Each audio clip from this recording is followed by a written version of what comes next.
Well, it's a long way back. I think if I can recall, it was 97 or 98 when I did the first thing for radio.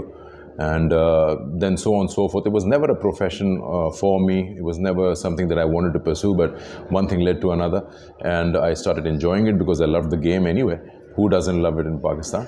Got great opportunities here in Pakistan, back with FM 100, and then moved on to Dubai, where we launched the Hum FM, which is now currently having the rights. And over a decade kept doing radio. I don't exactly remember which year in between I started television, but I think it was Pakistan, South Africa, in Dubai, way back.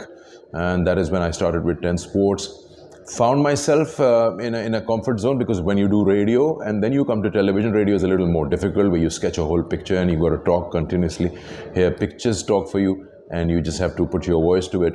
But it has been a great experience working along with great broadcasters and lots of great international cricketers. And trust me, people say it's a learning experience. It is a learning experience. When you're watching the game, you're listening to somebody else. They make a few points which you probably haven't thought of. And it just grooms you, polishes you more day by day.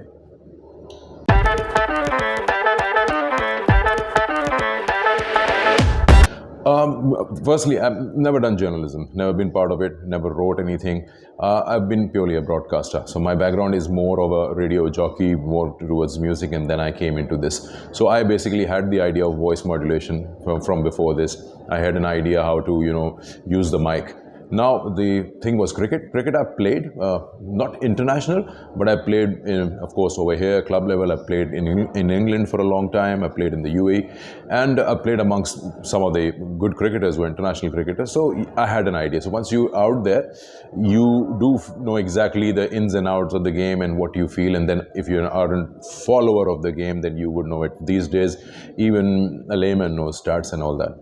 So, once you have that want in you and the hunger in you to learn more and to do better in terms of broadcasting, which you already have been doing before, then it shouldn't be a problem. Has it been an easy journey? I'd say I've been very lucky. I've been very lucky in the sense that I've got people who've been welcoming me, and they've been very helpful. And from my day one, I'd say that the international commentators who were there at that time, they were very helpful. When I came into this line of work, at that time broadcasters were more commentators, and international or test cricketers were not there as many. So you talk about Henry Blofeld, you talk about Chishti Mujahid, you talk about Harsha Bhogle, and then a trend came where test cricketers were the only ones who were coming.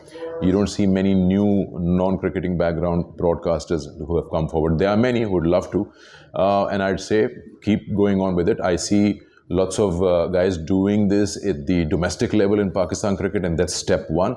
And who knows that you'll see many more.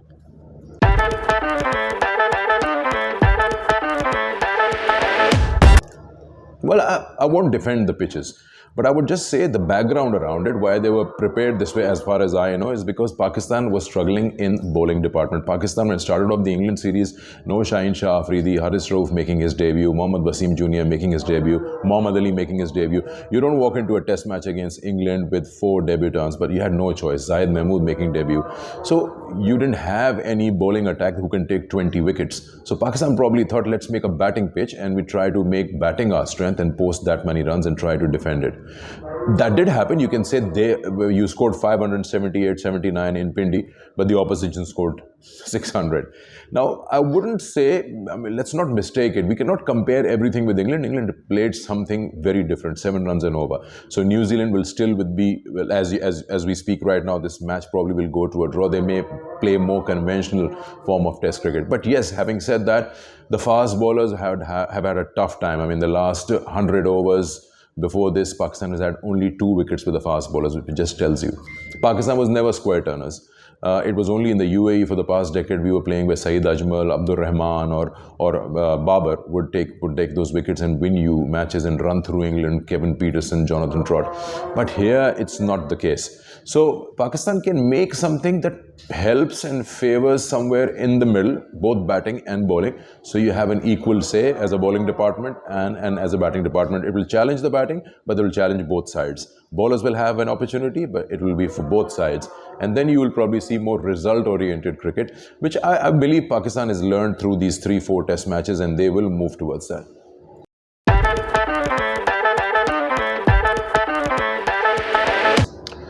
Well, to be very honest, I mean, you are living in Pakistan. It's not the first time this has happened. It usually does happen. Patron-in-chief changes and everything revamps and changes.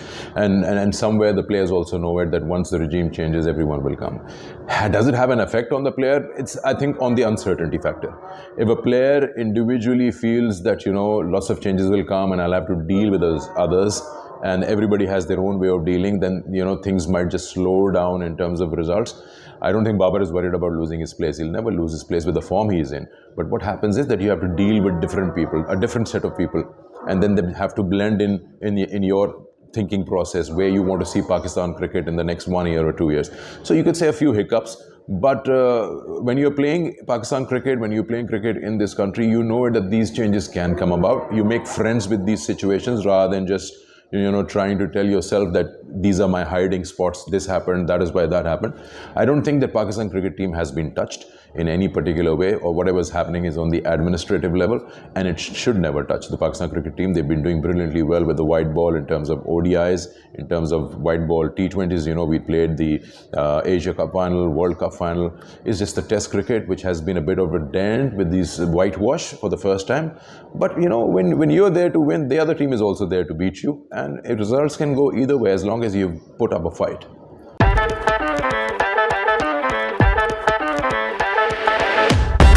I always used to think if you're scoring 200 in a T20 and in modern day 300, 350 in a ODI, why not play test cricket like that and try to score as quick as possible? You know, back in the day, Virender Sehwag started, you know, playing the way he wanted to. David Warner still almost plays around a wall when he's playing test cricket. So why not play that way? And the score that you're going to score in 2.5 days, score it in 1 day or 1.5 days and try to produce more results. Whether everyone can absorb and adopt that, well, it's really about skill set. You can't just turn around as Pakistan tomorrow and say we're going to play 7 runs and over. You need to have that skill set. You need to have that kind of preparation and to attack and take the opposition on in test cricket. And it's also very condition dependent. Can England do that in New Zealand? Can England do that in Australia? Or it's just subcontinent related. So only time will tell. If anybody wants to adopt that way of cricket, there's no harm in it. Cricket is evolving. Test cricket is evolving. Earlier in the day, Pakistan, back in 70s, early 80s, when they used to go to play in the West Indies, when you had Malcolm Marshall and all these, Pakistan used to look for draw. Draw was a win back then. But now things have changed. Now you look for a win. You try to extract win sessions and get results. And that's what PCB has been trying to do at the Quaid-e-Azam Trophy level, result-oriented cricket. And they were heavily pushing that, at least the last season, the season before this. I don't know about this season. I haven't followed it that much. But I think it's the way forward. You cannot be left behind if the world is following a certain way. You've got to move with the world. But there's no hurry. There's no one forcing you. Again, it's about skill set. Once you have the skill, then you go out there and express it.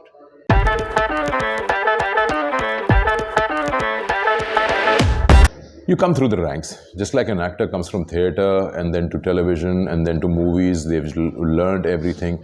Similarly, if you've done radio, it will help you a lot. I'm not saying it's must, but it will help you a lot. Radio teaches you a lot. Radio teaches you voice modulation because everything is coming into the listener's ear. And if you're sounding dull, they'll catch you because they know pictures. If you're sounding sad, if you're not excited enough in a certain situation, they catch you because there are no pictures. So once you know the voice modulation in radio, it just polishes you as a broadcaster, if you have the talent, of course. And then further into television, you should never give up. Thinking that XYZ is there, right up there for the past decade, I would never get a chance. If you feel that way, then there's no point, trying to pursue something. Just let it be a dream. But if you are very much sure, then give it your 100%. And then let the results follow. But if you don't give your 100%, the waiting game will be there, patience will be there. If you have talent, it might be delayed, but it can't be stopped.